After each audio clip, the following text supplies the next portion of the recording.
Hi, this is Ricky with the Lost Samba Podcast. Tudo bem, beleza?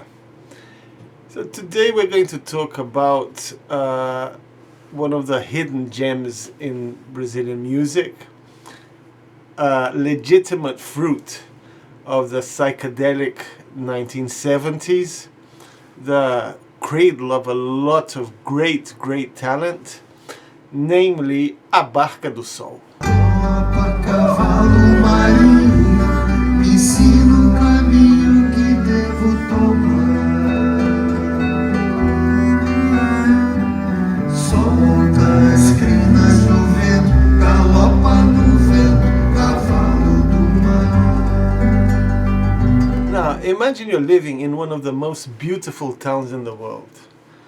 Every weekend you have the option to go to the beach, meet your friends by the Atlantic Ocean that stretches forever, or to go to one of its beautiful parks, like the parks in Rio. It's not just like a green, it's like you have proper trees, you have the forest behind you. You can also get a car in 20 minutes, you're in the middle of a proper tropical forest, dense forest. You have these amazing views. Some weekends you may be invited to a friend's country house, or you may have your own if you're lucky enough, or it's in the mountains, in these beautiful locations where there's still farms and it's proper countryside, also again with lush forest, wildlife and everything. Or they can have a house by the beach, or you can have a house by the beach, again with proper fishermen and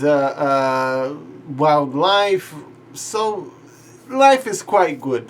The country's economy is growing at 10% a year. There's no inflation. Everybody has a more or less a good life. The only worries you have is how to lead your life in a way that you find fit for yourself. And also you have to be a bit careful not to get entangled with a dictatorship. There was a Nazi dictatorship out there, so you just have to be careful what you say. But in general, life in Rio de Janeiro, in the upper middle class neighborhoods, was very good. If you're an aspiring musician, it's even better. You're in a town where huge talents live. João Gilberto lives there. Caetano Veloso and Gilberto Gil had lived there, but they were in exile. Chico Buarque also was in exile, but Pixinguinha is still alive. Tom Jobim. There's a huge musical scene, and the nature, everything around you is very inspiring for the production of music. You grew up listening to the Beatles, and now the record shops are being flooded with prog rock bands. Yes, Pink Floyd, Jethro Tull, Focus, they're PFM. So your ears are getting used to different sounds, to progressive sounds. And as a wannabe musician, you want to look like the guys of the prog rock band, so you're letting your hair grow. All your friends are letting your hair grow. Everybody looks at you in the streets. Wow, there comes a guy with a long hair. He's crazy. The instruments also are all new. You have electric guitars. The record players they are amazing compared to what exists just like some 10 years ago. So you have all the equipment, you have all the gear. Or you're a surfer and have long hair, or you're a musician and have long hair. And it has to be said that having long hair and playing well is something that attracts the ladies. The ladies were into that also. So this is your world. This is not your world, okay, because you probably weren't born there, or things have changed a lot since then. But this was the world of the Costa brothers, Marcelo and Mauricio Costa, and their friend Nando Carneiro. They were wannabe musicians. They went to each other's house every weekend and during the week too, to rehearse. They managed to get gigs at school or in other schools. They did what we called take a sound or levar som, which is jamming. So there were many options to jam, or they'll jam in each other's houses during the week, on the weekends, after the beach. There's nothing better than jamming after a day at the beach, believe me. Or they'd go to a park. If the weather wasn't that great, they'll jam in the park, or they'd go to someone's summer house and spend the whole weekend jamming. This was a way of living that continued until my generation. Thank goodness I spent like my late teens in this world of jamming every weekend with friends. We didn't have the intent of forming bands or of becoming famous musicians. It was just for the pleasure of playing music. This was a world with no computers. Computers were still science fiction. Music fulfilled what computers would later on bring to the geeky world. Not especially for me, but for some people it was also a very geeky thing to understand the music, to study music, to know how to read. You'd compete with your friends which band you liked, which guitarist you preferred, that solo was with this, the tone changes. The musical journey of the trio started with levando som, taking a sound, and one day they saw an advert. I don't know if it was in the newspaper or posters. There wasn't the internet, so little posters, homemade posters that you draw many times, and you'd put it on a Xerox machine, and you'd just go out the town where people went to say, there'll be a party here, there'll be a jam there. That was a big way of communicating things. And in one of these posters, they saw an ad of a musical workshop in faraway Curitiba. It was a 1 month long workshop. The big attraction of it was that the course was going to be given by Dori Caymmi, who's Dorival Caymmi's son, very talented musician in his own right, and by the future legend of world jazz at the time he was beginning to get known in Brazil, Egberto Gismonti.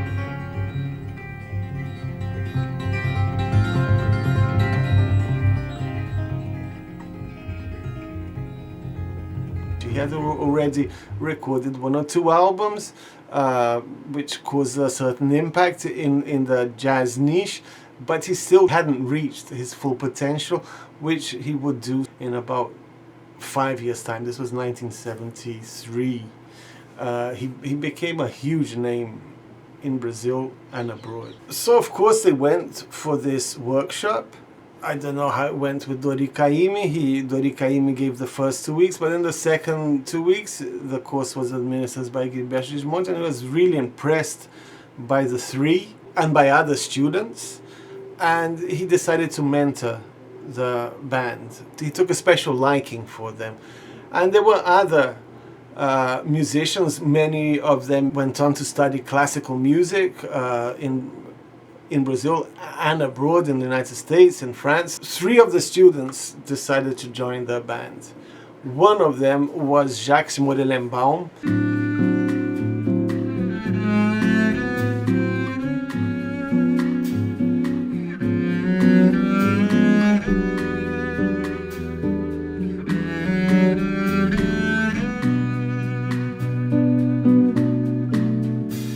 Who later on became a conductor and had a very, very, very extensive collaboration with Caetano Veloso. He recorded many albums with Caetano Veloso. He became Caetano Veloso's musical mentor. So he was one of the guys who joined the band, and other 2 great musicians from this course. All of them were from Rio. They improved the band. It got another dimension now with 6 musicians. They did a demo tape. They took it to a recording company who accepted them, which at the time was possible. Nowadays, if you do instrumental music, you'll find it very hard to be accepted by a recording company, but those were the days where the recording companies were betting on this kind of music. This kind of music was perfect for the new technology. You could hear all the instruments, and people who appreciated music could listen to it.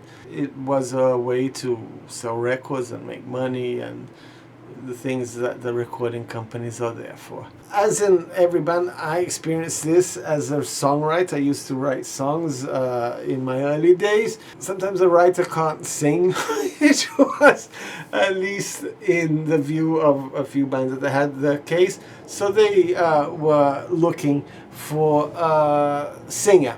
And they found a female singer, Olivia Barrington, that despite her British surname was very Brazilian, and she fit very well. Their songs were in a very high pitch, so it was fit for a woman, and she sang very well. But some people will say that she tried to become more important than the band, and soon it became Olivia Barrington and a Barca do Sol. The early 70s were a time of polarization in Brazilian music. So or you did samba, and this implied that you were kind of left-wing. You sold to the masses, you spoke about the poor people, you had empathy with them, and you were an activist. Or you were of the rock and roll crowd, you did drugs, sex and rock and roll, you led a completely crazy life.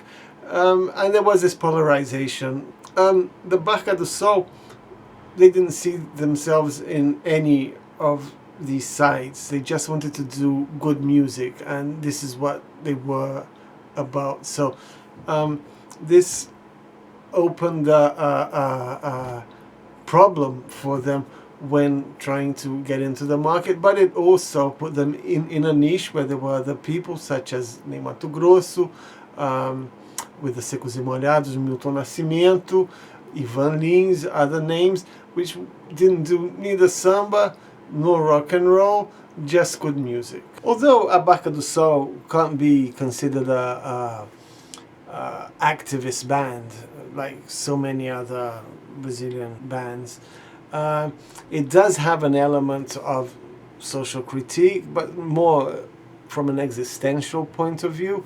So it talks more about the individual anguishes with the modern world that was in formation. So it talks about the excess of big structures, of big money, of the destruction of nature. And there was veiled criticism to the dictatorship, veiled criticism to the bourgeoisie that supported the dictatorship. If you want to pin the ideology, it would be closer to anarcho-ecology, which was the norm of the hippies, even the surfers. They were also like another force of modernization or of the new world, if you want, guys with long hair, living an alternative life.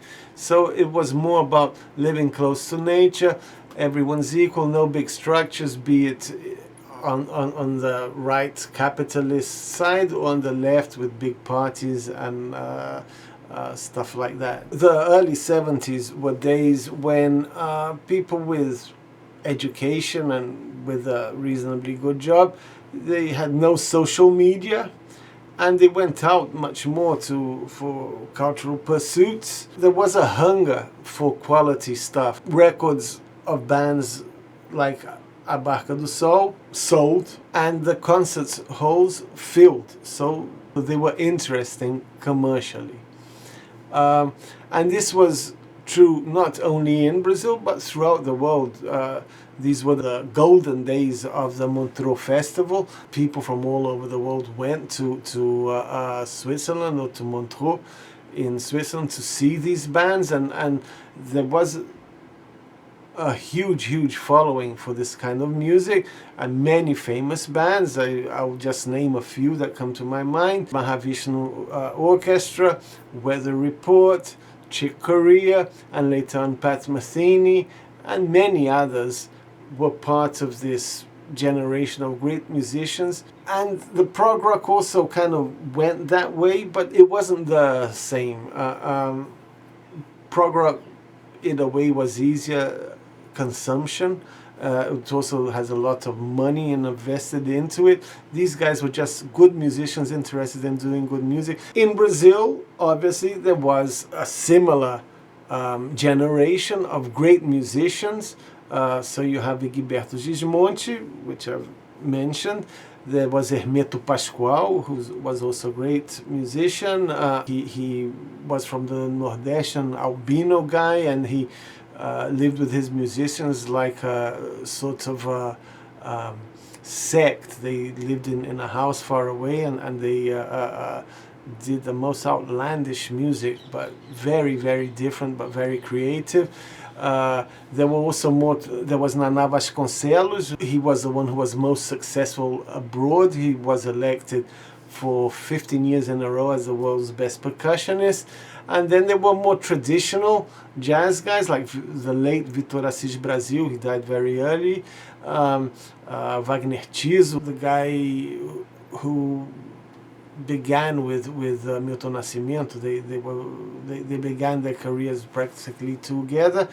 And Hélio Belmonte, a guitarist. There are many great jazz players. Unfortunately, with the 80s, this kind of disappeared, and they were never replaced. The audio revolution, technological revolution, happened before the visual one and the computer one. So there was a proper revolution in recording, in playing stuff. So this kind of music, it fit really well. It was a perfect match for this, but not only for this, one has to say it was also fit for listening to it under the influence of recreational drugs.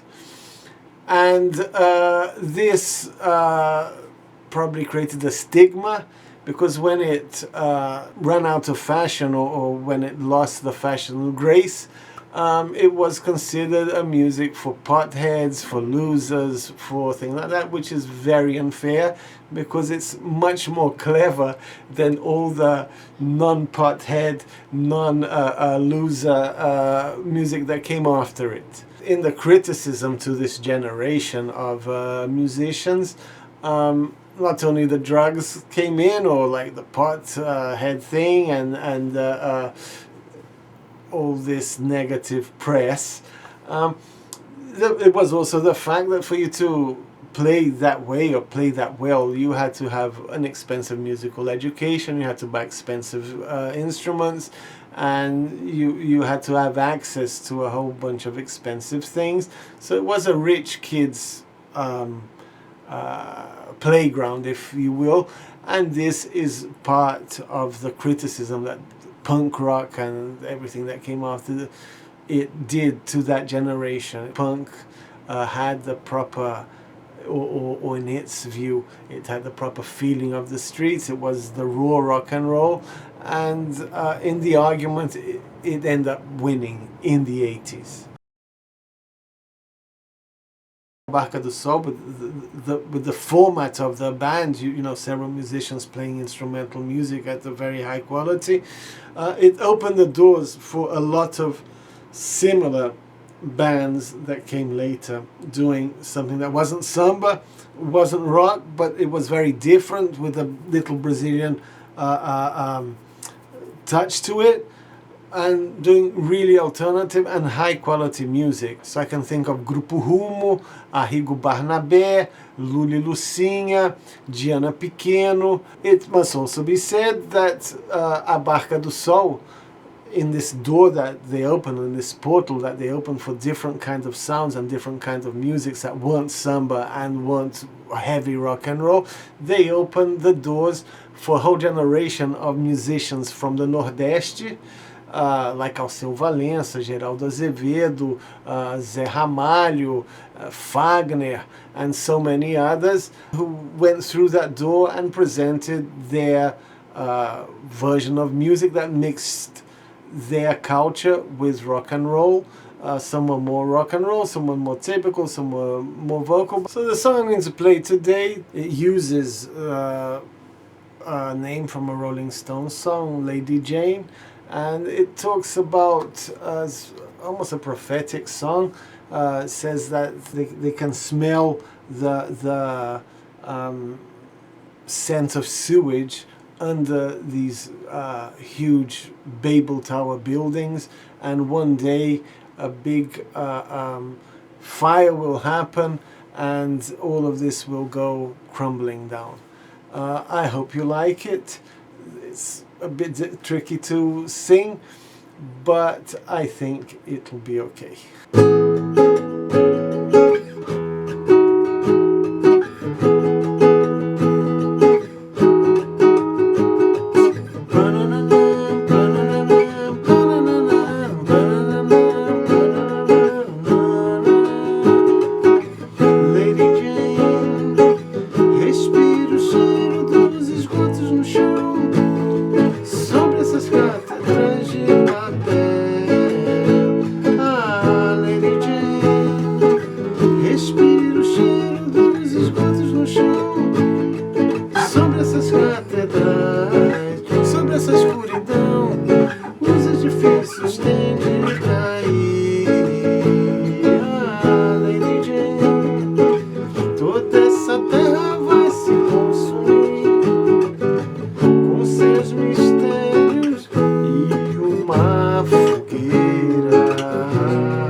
As a quirk to this podcast, I have to begin from the beginning. So the band required, or their sound required, a flute player. So the original flute player of the band was a guy who they met in their course in Curitiba. When they were about to do their first gig, the flute player just said he couldn't do it because he was off to France, if I'm not mistaken, to do his course in classical music. He wanted to become a maestro, a classical player, so he went to France. So without anyone, they resorted to a guy called Richie. Richie was a guy from the UK, an Englishman in Brazil, Richard David Court. That was his name, a guy from around London, and he was living in Brazil at the time. If I'm not mistaken, he was brought to Brazil by Hitali. In one of her journeys she did to England, she met Rich and said, you have to go to Brazil. So he went to Brazil, and because he was good, he was a flute player, he was a musician, he kind of entered the Brazilian musical circuit. And Jacques Morelenbaum took him to the Barca do Sol. And he played for Barca for a very short while for that gig, and then he went on to do like a seminal Brazilian prog rock band called Vimana, which was the birthplace of a lot of talent. Among them, Lulu Santos, Lobão, who were to become big names in the 80s in their solo careers, and Richie himself. Richie recorded a song called Menina Veneno that was like a huge success. When it came out, everybody, because my name is Richard, everybody said, related me to Rich. And we have another coincidence in that he was a teacher in an English course for years, was kind of a good English. You had to be a native English speaker. So when he left a few years later, I came in and we gave classes at the same course. We more or less were from different generations, but we more or less frequented the same circles. Obviously, him in another way, he was really a household name for a few years. He did this song Menina Veneno, but he also did other songs that were very successful. So he's on a different level. I'm not comparing him to me, but we have this in common, Richie and I, the name and the English course. So this is the podcast for this week. I hope you enjoyed it, and I hope to see you next week. Até mais. Have a good week.